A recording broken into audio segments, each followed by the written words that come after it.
Welcome back. સમાચારોમાં આગળ વધી રાજકોટના જંગલેશ્વરની અંદર દબાણોને નોટિસ આપવાને મુદ્દે મોટા સમાચાર। 7 દિવસમાં જગ્યા ખાલી કરાવવાની સ્થાનિકોને નોટિસ ફટકારી દેવામાં આવી છે। નોટિસ મળતાની સાથે જ તમામ દબાણકારો જે છે તે સંદેશ ન્યૂઝ સમક્ષ રડી રહ્યા છે। આ સાથે જ ઘણા પરિવારમાં 9 અથવા તો 15 લોકો વસવાટ કરે છે।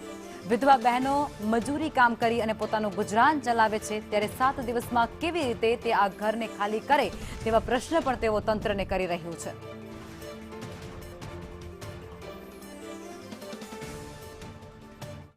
મોટું ડિમોલેશન જંગલેશ્વર વિસ્તારમાં થવા જઈ રહ્યું છે। આ માટે કલેક્ટર તંત્રએ અહીંના સ્થાનિક જે રહેવાસીઓ છે એમને 7 દિવસની અંદર આ જગ્યા ખાલી કરવા માટેની નોટિસ ફટકારી દીધી છે।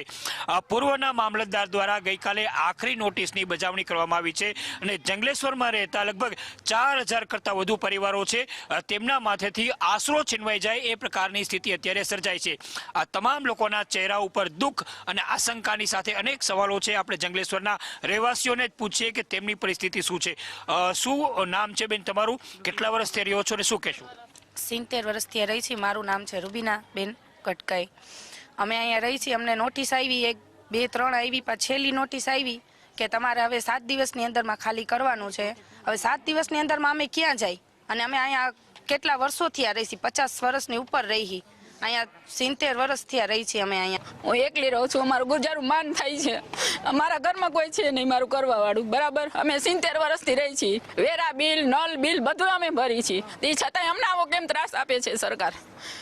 અમારું કોઈ સાંભળવાળું છે જ નહીં। જંગલેશ્વરની જે ટીપી સ્કીમ છે તે અંતર્ગત મોટા જે 4 ભાગ છે તે દબાણગ્રસ્ત હોવાનું કલેક્ટર તંત્રે ઠેરાવ્યું હતું ને હવે એક્શન માટે તંત્ર તૈયાર છે। જોવાનું એ રહેશે કે કઈ રીતે ડિમોલેશન થાય છે, કઈ રીતે આ લોકો છે એ પોતાનું ઘર ખાલી કરે છે, શું આખી પરિસ્થિતિ સર્જાય છે। કેમેરામેન માધવ ભટ્ટ સાથે મયુર સોની, સંદેશ ન્યૂઝ, રાજકોટ।